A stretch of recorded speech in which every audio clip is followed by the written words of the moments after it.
All right, so this is episode 3 of Avatar: The Last Airbender live-action series on Netflix. And this one's entitled Omashu. And, sort of interesting. Now, for all those who have seen the animated series, this is sort of a mixture of 2 episodes here, which is fairly interesting, but also a little bit lackluster, and I'll get to it later. But we are kind of combining the Jet episode of the animated series with the Northern Air Temple episode of the series, which is sort of weird, to say the least. The Northern Air Temple is nowhere in Omashu, thank God, but for some reason they decided to put the technologically enhanced people from the Northern Air Temple, when he was the Tinkerer and all that type of thing. They decided to put them in Omashu, which is, it works on paper, I guess, but it's just, I don't know. It just seems a little weird that Omashu is funding a flying mechanical things, since, the Fire Nation in the animated show was funding the flying things and all that, and the reason why the Tinkerer got his inspiration was through the old stories of the Airbenders. That's why they were in the Northern Air Temple. But here he's just doing it for the sake of doing it, I guess. I don't know his inspiration. It's just kind of weird. It's sort of bizarre, to say the least. But we do get the Tinkerer himself, aka Danny Pudi, aka Abed from Community. Yes, he makes his appearance. I was shocked that he was in this episode as the Tinkerer. When I first saw him, I was like, wait a second, I know this guy. Oh, it's Abed. It's Abed. Let's go. Okay, Abed with a beard. And also the weirdest thing is, I didn't think that the Tinkerers and all that type of thing, the technologically enhanced people from the Northern Air Temple, I didn't think of them as, like, Indian necessarily, but I guess they are, or something like that, because his kid in the wheelchair is also Indian, so I guess they're Indians, but I don't know. It's good representation. I'll just give it that. Good representation right there. Anyway. But yeah, we also get the Jet episode, and I gotta say, out of the three episodes that we have gotten so far, this is the most character development that Katara has ever had in this entire show so far, which is surprising, to say the least. But then again, it's very, very minuscule.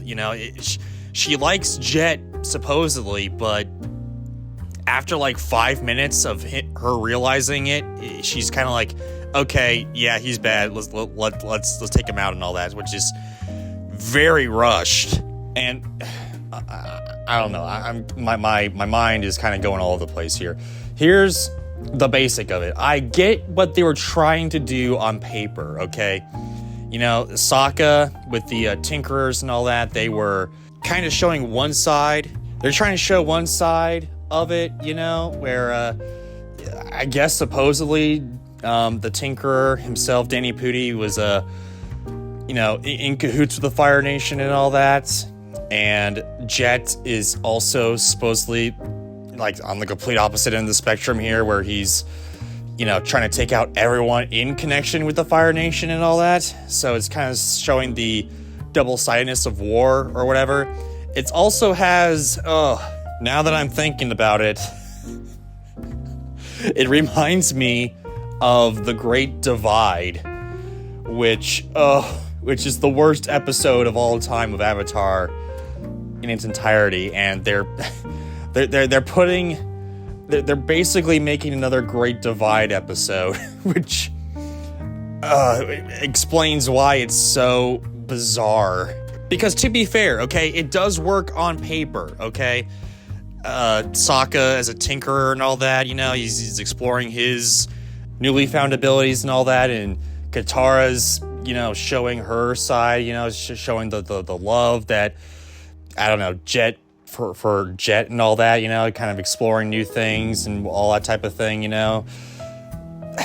It just, it works on paper, but it just seems very half-baked because, you know, there's the huge commotion or whatever, you know, the huge stifling, I guess, the huge wedge between the two, but then literally 5 minutes later, Katara, you know, sees Jet for who he truly is, and then she's already on Sokka's side, which it would have worked if it just given some time to breathe, you know? That's why it just seems a little too jam-packed, which means it's a little too half-baked.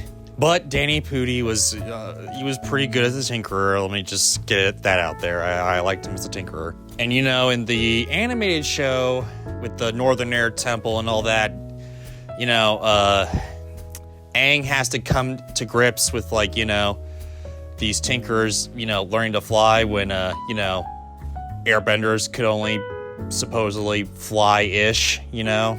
But in here, he's way too accepting, and again, gotta dumb it down for the audience, I guess. Whatever. But it could be saved, because in this episode, we get the Cabbage Guy. And I gotta say, with the... they do everything to keep him from saying cabbages, okay? Because at the very end, when his cabbage stand gets obliterated with fire, he says, "My cabbages," but it's the most... I don't know. It is not funny.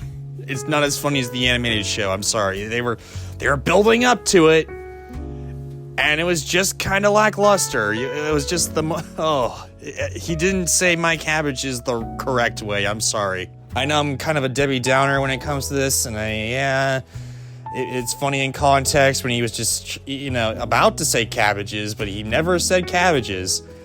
It's just, it's not funny. I was like, oh yeah, you said "my cabbages," great. Can we move on now? You know, it is not funny. And again, that's a problem with the writing. That's a problem with the directing. It's just not that good. But then again, you know what is fairly decent, as, you know, as most of it tends to be? The action. Because this time, there's not a whole lot of bending type of deal with this ending fight in the episode between Zuko and Aang themselves and all that, you know? This time, they tend to be more martial arty, which I guess is, you know, they tend to do more with their hands and not necessarily bend a whole lot. I mean, I guess maybe a quarter of it is somewhat has to do with bending, but not a whole lot, which I gotta say, you know, I can't believe I'm saying this, but it reminded me of Japanese action movies. Yes, I went there. And it was actually pretty good, you know, I tended to enjoy it. However, when I was listening to the music as well, I didn't hear, you know, it wasn't that poppin', it wasn't that banging this time, which I gotta say, I was kind of sad, you know. The second episode had some banging tunes. I don't know who scored this part, but it just wasn't that decent. I don't know why.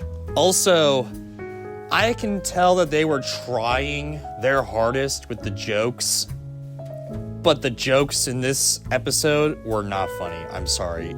I tried to laugh, okay?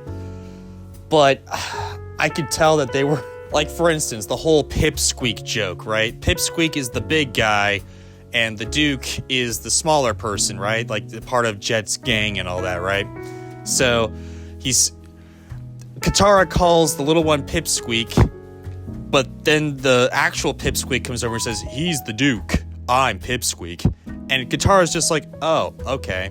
Like, basically nods her head and smiles. That is not funny. The setup and the payoff are just water under the bridge. It's just nothing. I don't know if it was supposed to be a joke or not, but it's just not funny. Yeah, I don't know. Overall, this is probably the weakest episode, at least in my eyes. I don't know if they necessarily did the sound stage, that tech, that giant 720 TV, that they sound stage that they used for Obi-Wan and like all the Star Wars stuff and Percy Jackson and all that. I don't know if they necessarily used that for this show, but it seems this is the one show where I can feel like, oh yeah, they definitely did this in the sound stage, whatever that TV thing is, because it just seems like they just plopped them in the smallest parts of Omashu, and it just seems like a little small town. It just doesn't seem like a huge, gigantic city, except when you get the aerial shots. It's just when they're walking and talking, it just seems like they're in a soundstage, which I gotta say, I didn't think I would necessarily notice anything like that because, all this great technology and all that, but still, this is the first one that was just like, oh yeah, they're doing this in the soundstage. This is a set. They're not really there. They're in a set. But yeah, unfortunately, this is the weakest episode. Again, it works on paper, but I don't know. It's just the direction, I guess, that was just kind of lackluster, to say the least. But anyway, though, guys, what did you think of this episode? Did it rock? Did it suck? I didn't necessarily mention a whole lot of Boomy. Where's Boomy? I know Boomy is the king, but I've seen, promotional, I guess, images of Boomy, and I think I saw him in a couple of trailers, maybe, but I haven't seen him. Where is he? I guess the next one's going to be in Omashu as well, but I don't know. What the heck is this? This is... Oh. Anyway, what do you guys think? Comment, let me know. Don't forget to subscribe, ring that bell. Like this video if you liked it. Dislike if you disliked it. More vids come your way. And hey, take care, guys.